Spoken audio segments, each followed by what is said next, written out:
human color vision. And then we'll get to the main course, the evolution in primates. So one might ask, actually before we do that, I'm going to just, before we get to the lead here, I'm going to just mention some names so when I describe their work during the lecture, it will connect.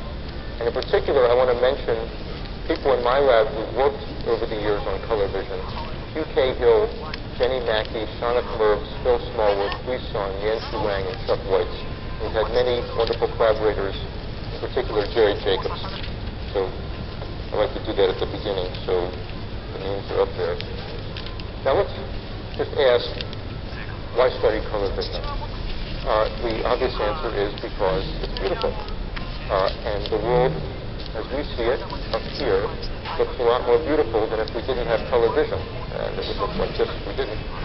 But of course, there is a Darwinian reason that nature has color vision, and that is that we can discriminate objects better. So we can discriminate based on chromatic composition of the light coming at us, that is, the reflectances of the objects, better if we have this discriminatory power than if we do not. Now the story, the first of our appetizers, the historical one, begins in 1665 with the work of Isaac Newton. Newton was at that time an undergraduate at Cambridge University, and he did a very simple experiment. He drilled a small hole in the wooden shutter of his dormitory window to allow a beam of sunlight, and he passed that beam of sunlight through a prism. So for those of us of a certain age, this looks like the Pink Floyd album, Dark Side of the Moon. Perhaps I'm dating myself. And so this beam of sunlight was refracted into its component colors, red, orange, yellow, green, blue, violet, with red being the least refrangible, that is bent least, and violet bent most. And Newton realized that this wasn't just a pretty party trick, it had been for millennia, but this could be used to purify the different types of light, that is different by virtue of their angle of refraction. And that is, if he built a screen with a small hole in it, he could allow through that small hole just one particular kind of light to pass through. Of course, today we would do this with a tunable laser. And then Newton further appreciated that once he had those different beams of light, so he would do this with multiple positions in the spectrum, he could do various interesting things with them. So let me just show you, before I show you one of his experiments, show you his little pencil sketch. This is Newton's own sketch of the setup. This is the hole in the window. Here's the sunlight hitting the prism and the different points of light that are striking the rainbow colors that are striking this backstop here are mostly stopped, but here's one of them that's allowed to go through, and it goes through another prism over here. I'll just mention parenthetically that among the many things that Newton discovered, remember he was an undergrad at this time, was he noticed that if he put a piece of black paper just beyond the red light, where there was no apparent light shining at all, the paper warmed up. And he correctly surmised that there were lights, infrared, that is, that we cannot see, but that physically exist. So that was the discovery of infrared radiation. But for the purposes of this talk, the interesting experiment is this one. And here I'm showing it as we would do it today with projectors. If you project a spectrally pure red light and a spectrally pure green light and superimpose them, you will see something which gives the sensation different from either. That is, it looks yellow. Now, Newton did this experiment. This yellow is indistinguishable from the yellow that you would get by a pure slice of the spectrum at a point intermediate between the red and green points. And the question is this yellow identical physically to the spectrally pure yellow? And the answer you can show is no, it is not, although it's identical in appearance. Well, how can you show that it isn't? Well, you can pass it again through another prism. And when you do, this will split up into its component red and green lights, whereas a spectrally pure yellow remains homogeneous with the same angle of refraction. So again, a very fundamental principle elucidated, that is, the human eye is incapable of discriminating certain physically different stimuli in the color domain. And we'll in a second get to why that is so. Now, Newton had a number of things to say about this phenomenon. Let me just show you one of them. This is from his Optics, written later in life. And here he's comparing color vision and the sensation of sound, the auditory sense. And here's what he says.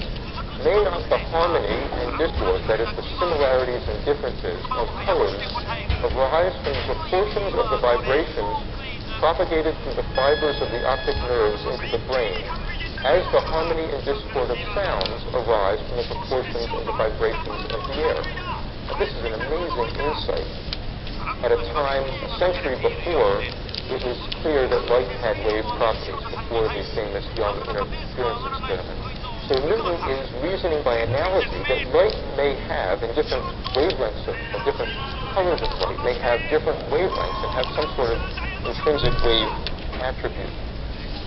Let me also just note that this particular point in Newton's life, the 1660s, was an especially fertile one. In fact, 1665 was arguably one of the most fertile years that any scientist has ever had. And I'll just read you a little reminiscence that Newton wrote later in life.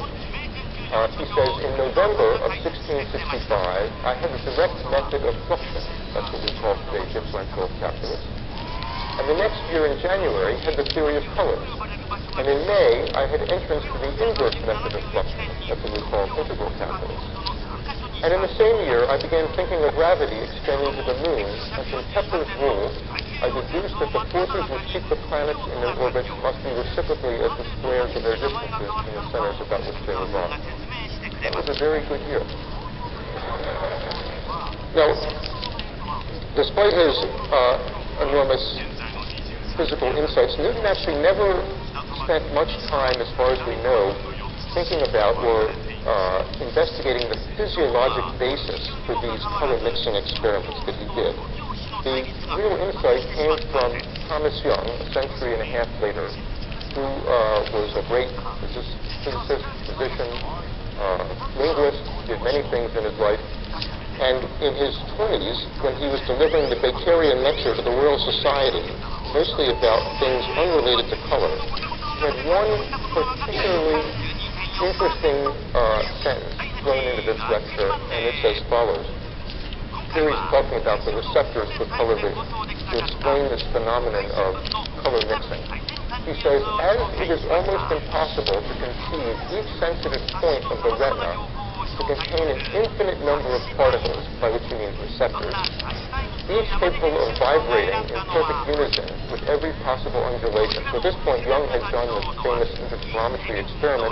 He knew that light had wave properties, and so he's thinking of these undulations, these waves, are the things that are going to stimulate the receptors. He says it becomes necessary to suppose the number limited. For instance, to the three principal colors, red, yellow, and blue, and that each particle is capable of being put in motion more or less forcibly by undulations differing less or more from perfect unison.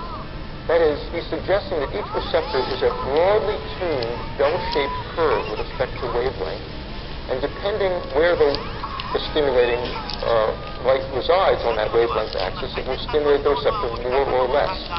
And that is exactly right. So that idea was confirmed about 50 years later by the work of von Helmholtz, shown on the left, in his mid-20s here. He just invented the ophthalmoscope at the time of this photograph. And here's James Clerk Maxwell on the right, also in his 20s. He's holding his famous color top, his color wheel, which he used to mix colors. He's fascinated by color vision since he was a youngster. And the two of them together put the Young theory on solid footing. Now, if we flash forward by 50 years, where the astrologers have now entered the picture, it became clear that the retina was a thin layer of neural tissue on the back of the eye and had distinct photoreceptor molecules. This is from 1887, quite accurate. And there are the rods and cones, and the cones are the ones that mediate color vision. And the